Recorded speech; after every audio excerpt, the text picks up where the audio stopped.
आज के इस वीडियो में हम बात करेंगे लॉन्ग रन फिलिप्स कर्व के बारे में कि लॉन्ग रन फिलिप्स कर्व क्या होता है, अर्थात एलआरपीसी क्या होता है। तो लॉन्ग रन फिलिप्स कर्व का प्रतिपादन जो किया था वो मिल्टन फ्रीडमैन साहब ने किया था, इकोनॉमिस्ट मिल्टन फ्रीडमैन ने किया था और उन्होंने अपने फिगर एनालिसिस के माध्यम से बताया। उनका ये फिगर एनालिसिस है और उन्होंने इसके माध्यम से स्पष्ट किया कि मुद्रास्फीति की दर चाहे घटे या चाहे बढ़े, मुद्रास्फीति की दर चाहे घट रही हो चाहे बढ़ रही हो, हमारी बेरोजगारी की दर वैसे की वैसी ही रहती है।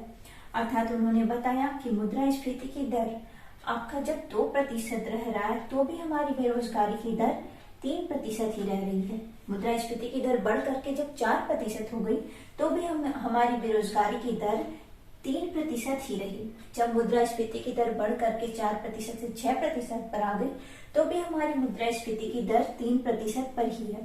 तो इस फिगर एनालिसिस से उन्होंने यही स्पष्ट करना चाहा कि चाहे मुद्रास्फीति की दर घट रही हो चाहे बढ़ रही हो, बेरोजगारी की दर वैसी ही विद्यमान रहती है। अर्थात उन्होंने यह स्पष्ट करना चाहा कि प्रत्येक देश में चाहे कोई भी देश की अर्थव्यवस्था हो, वो चाहे कितना भी रोजगार क्यों ना प्राप्त कर ले, एक उसके नीची बेरोजगारी की दर हमेशा ही विद्यमान रहती है। उस देश की अर्थव्यवस्था में एक नीची बेरोजगारी की दर हमेशा ही विद्यमान रहती है।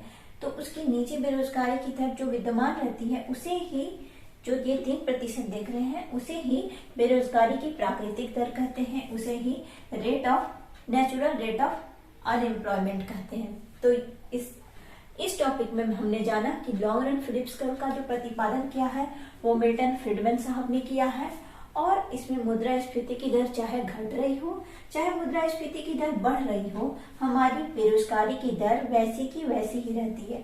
और बेरोजगारी की दर जो वैसी की वैसी ही रहती है उसे ही हम बेरोजगारी की प्राकृतिक दर या फिर नेचुरल अनएम्प्लॉयमेंट रेट कहते हैं। तो ये था आज का हमारा वीडियो।